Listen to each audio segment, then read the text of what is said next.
Hi guys! How are you guys? Dito ako sa tulay.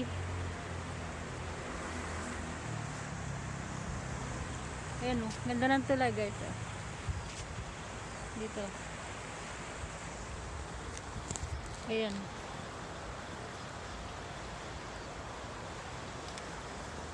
Ganda, diba? Kaya lang nakakatakot to pag kung nagka-tsunami talaga dito, kasi sabi nila sa lalakas ng lindol dito delikadong magka-tsunami, kaya delikado din ang buhay namin dito. Laki-laki ng kalapit lang namin itong malaking ilog na to. Yan, katakot din, di ba? Pero unang-una sa lahat, nagpapasalamat ako kay Lord kasi sa lakas ng lindol na dumadaan dito ay hindi pa rin kami pinababayaan ni Lord. Hindi ako pinababayaan ni Lord dito sa bansang Taiwan. Kaya lubos-lubos talaga yung pagpapasalamat ko dito kay Lord. Promise guys. Tagal ko na dito sa Taiwan, magna 9 years na.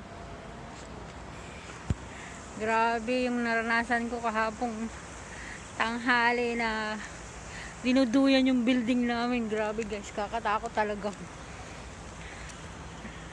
Sanay naman ako sa lindol dito kasi malimit talaga yung lindol.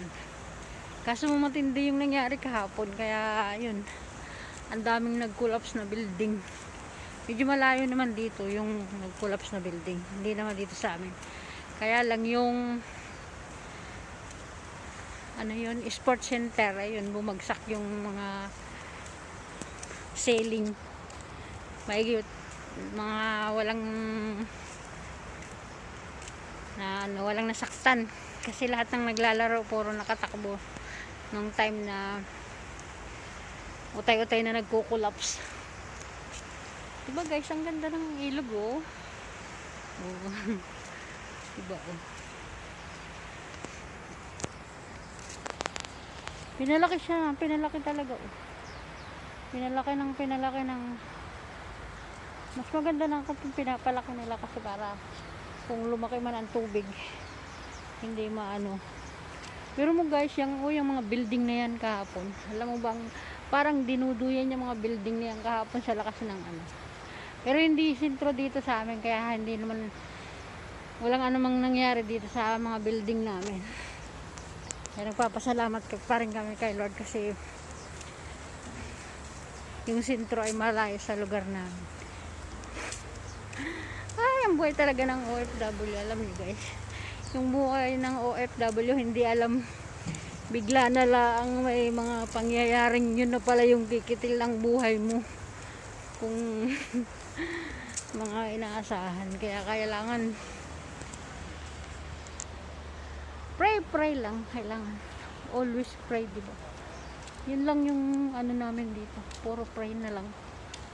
Sana hindi kami pababayaan ni Lord dito.